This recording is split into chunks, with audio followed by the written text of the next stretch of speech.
Bom, como é que uma cerveja pode bater os 8,4% de álcool, ter uma carga insana de lúpulo e, tipo, simplesmente omitir a métrica de amargor na ficha técnica oficial?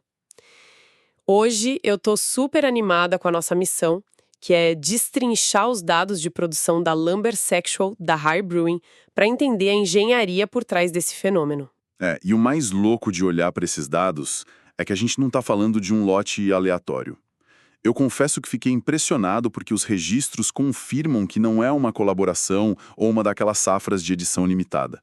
É a identidade pura da cervejaria batendo ponto ali nos números. Exato, é linha própria contínua, né? E vamos por partes, porque a classificação dela já impõe um baita respeito. É uma Imperial ou Double New England Hazy. Com esses 8,4%, me vem à cabeça a imagem de um lutador peso pesado, só que entrando no ringue vestindo um roupão de veludo. Tem uma força absurda, mas a pancada é amortecida. Nossa, que imagem boa! Mas é bem por aí mesmo. A engenharia por trás do estilo hazy explica como esse amortecimento acontece na prática. A turbidez não é só para ficar bonito no copo.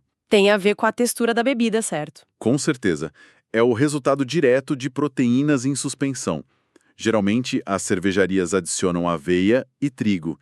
E isso cria uma textura muito mais densa. E essa sedosidade no paladar meio que engana o nosso cérebro, sabe? Ah, entendi. Então ela camufla aquela agressividade térmica do álcool? Precisamente.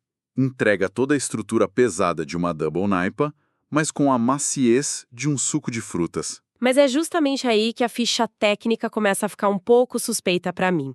Porque o IBO, a métrica de amargor, tá lá listado como não disponível, numa Double Naipa. Isso soa quase como um erro de digitação. Pois é, parece mesmo um paradoxo. Mas quando a gente cruza essa ausência de ibo com a lista de lúpulos da receita, que são o Citra, o Riwaka e o Waichi, a matemática do processo fecha direitinho. Espera, Riwaka e Waichi são da Nova Zelândia, não são? São sim. E a grande jogada está na etapa de braçagem. Quando o foco são essas variedades neozelandesas, a adição acontece bem no final da fervura, ou até mesmo no processo frio. Tá, então a ideia é extrair só os óleos essenciais aromáticos sem ficar cozinhando a planta. Exatamente. Porque sem aquela fervura prolongada, os ácidos alfa do lúpulo simplesmente não isomerizam. E sem essa reação química, não tem geração de amargor. Nenhum amargor mensurável. Exato.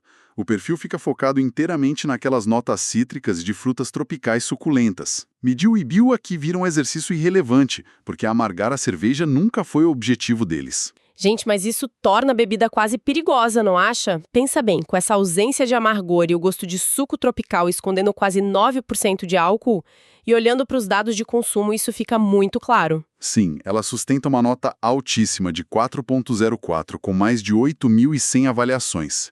É um volume gigante. Um volume absurdo, mas o que grita nos dados para mim é a taxa de retenção. De quase 10.500 registros totais na plataforma, 8.800 são de usuários únicos. E essa proporção altíssima indica que a esmagadora maioria toma essa cerveja só uma vez para registrar a experiência. Definitivamente não é aquela cerveja de sessão para beber a tarde toda. Ah, nem tem como. Não tem. A média mensal na casa dos 115 consumos só confirma isso. É uma degustação de alto impacto. Total. Porque quem nos escuta e já tomou uma Imperial clássica, sabe que o álcool pesa muito rápido. A Lumber Sexual meio que subverte essa expectativa no começo, com a textura aveludada, mas a conta dos 8,4% invariavelmente chega. Chega e chega forte. Então vira uma experiência intensa de ocasião especial mesmo. Provada por muita gente, mas não consumida de forma desenfreada numa terça-feira à noite, né? E vale destacar também o fato de a Hard Brewing manter essa receita em produção contínua. Segurar uma nota acima de 4 com esse volume imenso de avaliações é um atestado de consistência técnica absurdo. Sim, porque manter essas proteínas em suspensão e os óleos voláteis estáveis em larga escala deve ser um baita desafio. Um desafio gigante.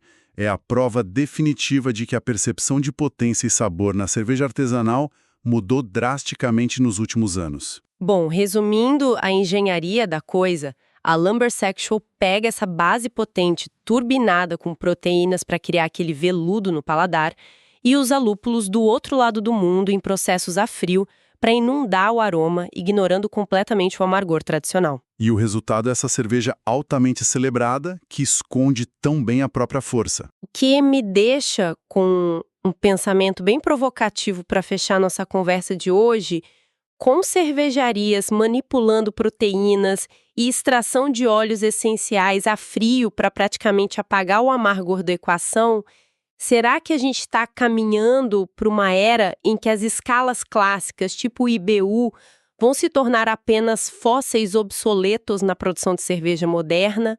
Fica aí a reflexão para quem está ouvindo a gente.